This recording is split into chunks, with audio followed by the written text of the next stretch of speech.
Hi, Xavier. It's a pleasure to be with you and welcome here. Just the first question. I understood that Agilent created a procurement academy. Why did you create this procurement academy, and what's the main idea behind?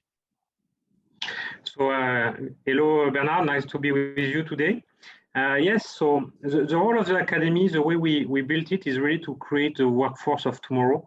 And this is really the cornerstone of our strategy to build a resilient, a sustainable, and a digital supply chain of the future.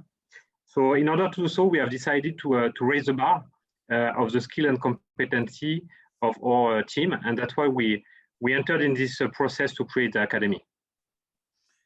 Okay, and being in Asia, because you're located in Singapore, does it change something? You have a feeling that you have to go faster. You have a feeling that we go deeper.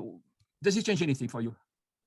So actually, this program, yes, we led it from Asia, but it is a global program. So this academy has been run not only in Asia, but also in Europe and in US. The Asia time, of course, is pushing us to go faster. This is you know well about China and Southeast Asia. So yes, it helps us to put things in motion in a faster pace than if we would have been in Europe, to be frank.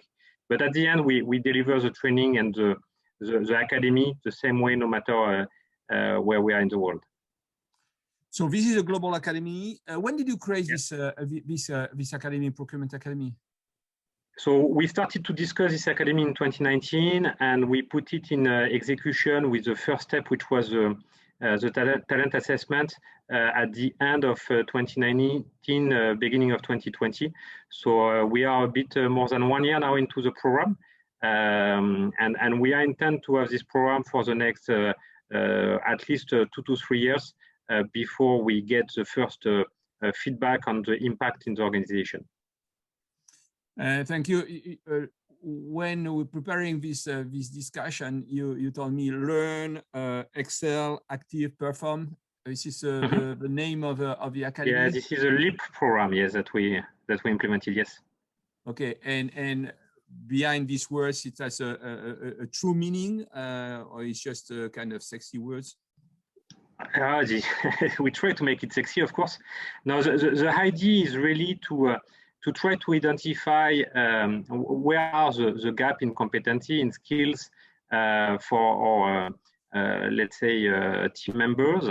And based on that, we try to develop both individual paths, but also a global plan to raise this competency and to close the gap so that we are able, again, to face the constraint and the challenge of the future for all our teams. So it's not just, let's say, marketing or just wording. No, we are really looking at making the team excel and perform the best they can with the right tools and the right competencies. So you started with a kind of competence assessment, correct? Exactly. So we started with the AIPM talent assessment. So we had built on several different job profiles because this is both for procurement and logistic people. And based on that, we were able to identify where were the lacks, let's say, the gaps versus the best in class, and also versus what we expected from our side. So we tried to build on both sides. So you developed a competence assessment at the global level. And based on this global assessment, you have been developing global training, or more, it can be global training, but per category, per regions. How have you been doing, implementing? So we have a global training, yes, which is individualized in the sense that we have a standard set of training per topics. So both for logistic and procurement, as I said, we may have also some logistic people participating in the procurement training and vice versa. The aim is that we have a mix of individual plan where we have a very specific training plan for each person that they have to follow, And then after, we want also to have a set of global trainings that everybody will have to go through, because we consider that they are must-have. And from this perspective, we want everybody to share the same common language and the same common tools. So basically, if I understand correctly, it's a global way. You have these foundation programs which permits to share the same language, the same tools, same practices. And based on this foundation, you go and build some specific program for different persons, an individualized program. Is it correct to say that?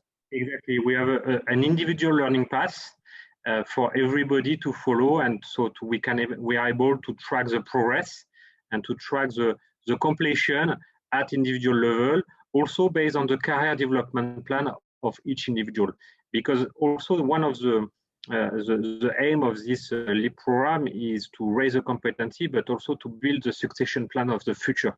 So we want the people to be ready not only for the current position, but also for the next position they are going to take. And this is based on the competence assessment. The gap analysis helps you to define that, correct? Exactly, exactly. So we were able, so we have, the gap assessment is one of the tools that help us to do that. We have also our individual face-to-face with the people, and we try to understand where they want to be in the future and how they perform today. But the talent assessment was an important tool to help us to identify these gaps and to build the academy moving forward. Thank you, Xavier.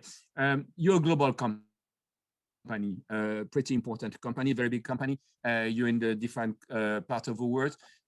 Are you developing just a global program? So are you regionalizing the program in function of the culture or in function of your strategies?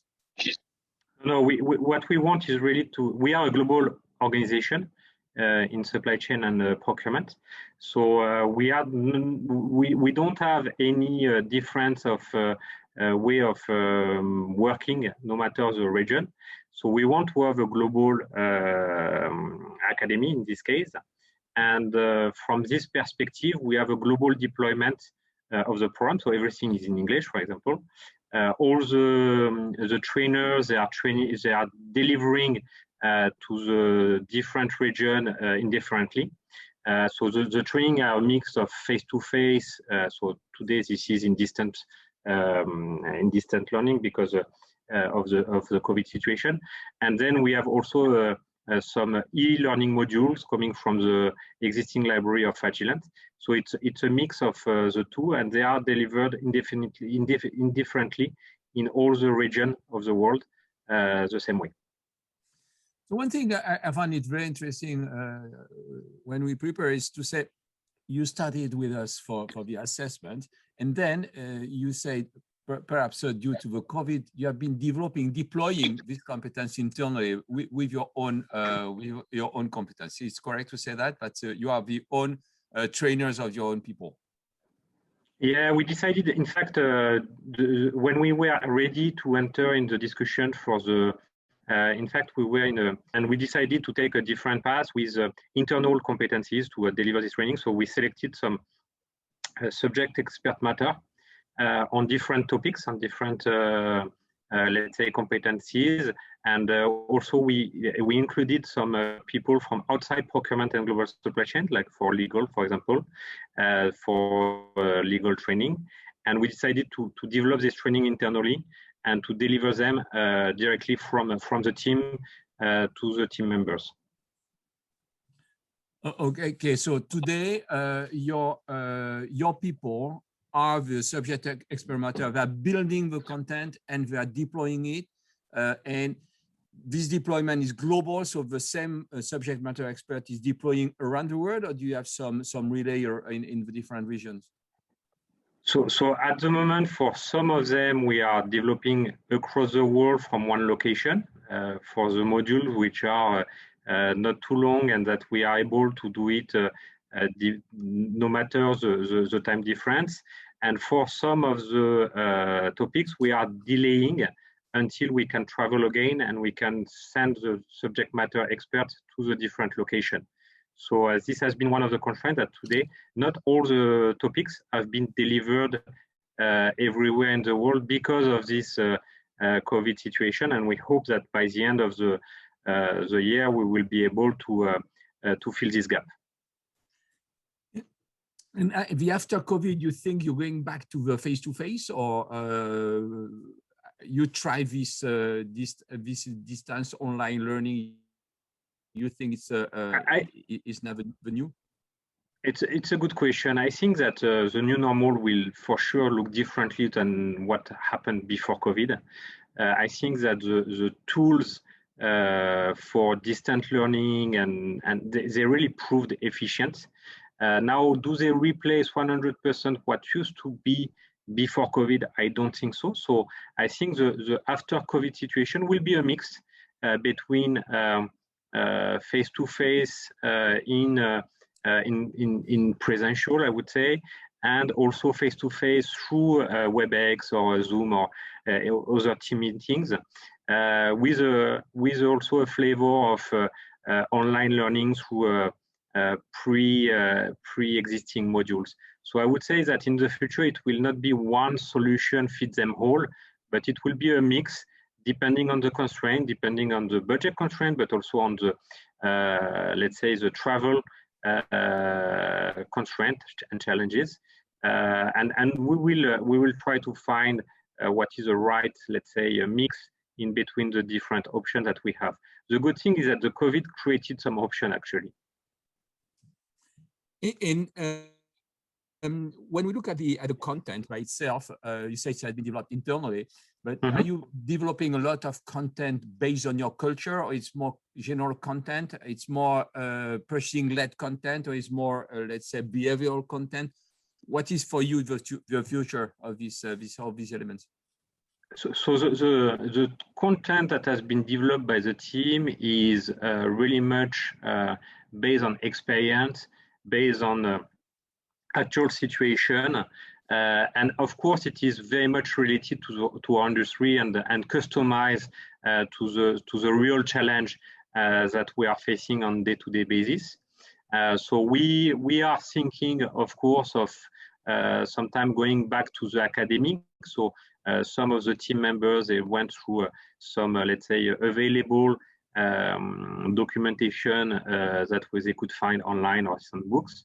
But in many cases, we try to make it on the job and very close to the daily issues that the team could face. So the people can relate and they can also implement it as fast as possible, as soon as possible in their daily life. So the objective is really not to be far away from the problem, but on hands, and so that everybody can relate to what the training have been in terms of content. We spoke about this academy. What would you say which are the three main pillars for you of an academy? I just think about three. I can say four, but. So I think the first pillar, clearly we discussed about it. It was this talent assessment tool, because really it helps us to drive the different content and where are the gaps again. So this was for us really the first pillar. The second pillar was based on let's say the right people, the right let's say support internally, whether coming from HR, coming for some VP sponsor, to make sure that all this program was well understood and well accepted. And the last one then drives to this last pillar, which is about communication, to explain to everybody, every participant, the reason why we were doing this assessment and the reason why we are doing the training and all the academy around that drives the workforce of tomorrow. So people need to understand that we are here to help and develop the career, to help and support the job rotation and the succession plan, so that we are prepared for whatever challenge we will have in the future in terms related to the competency and skills. Because this is really clear that any transformation or any change, we need the people to be prepared and ready for what is coming. Listening to you on that, have you been helped, supported by any organization, internal organization, to develop the academy, such as HR, I guess, such as communication and so on? So who has been your main support? So our main partner was HR business partner, in the sense that you know that from one country to the other and from one region to the other, the way of doing this kind of academy and the way of communicating are not the same. So we wanted to make sure that we don't make any miscommunication towards the employees and towards the employees representative. So we involved HR business partner from the very beginning, so they drive us in the right thing to do and how to bring this topic back to the organization. It has all for everybody. So it has been again a very good cooperation with HR. Of course, as I said, we also needed the senior sponsoring to make sure that everything is understood. Creating an academy, which are your three main advices you could give? So I think we already covered the topic. The main advice again is to understand why we are doing this academy. It has to support a business need, or let's say a strategic need. And in our case, we needed to implement a transformation within Agilent procurement organization. So I would say that the academy was a perfect match with our intention to launch this transformation and to carry on this transformation. So it helped us also to transform some of the, let's say, language and some of the tool and process that we wanted to implement. The second advice is about communication. Make sure that you over communicate. In fact, we never communicate enough, I believe. So this is something that we continue to do on a regular basis to track the progress, to get the feedback from the employees, to make sure that they get the value out of the academy, the way we intend. And finally, I would say is to be very open-minded in terms of feedback, especially because in some case we know that some modules might be not at the level of the expectation. In this case, we should be very open to modify or to change, just to make sure that we are getting the right value for the employees. Yes, thanks. What are the lessons learned? This journey has been is still very time consuming, and it's a lot of effort and a lot of preparation, a lot of discussion internally and externally. But at the end, I think I would recommend any organization to embark on this journey, as it is very rewarding when we see that the team are enjoying the program, they are learning, they're asking for more, and we see that they like us to propose and to bring some new learning that they were not proposed in the past. So again, I would advise any organization to embark on the same journey, as the return is really excellent for the organization. Thank you very much, Xavier. Take care of yourself. Thank you for inviting. Thank you very much, Bernard.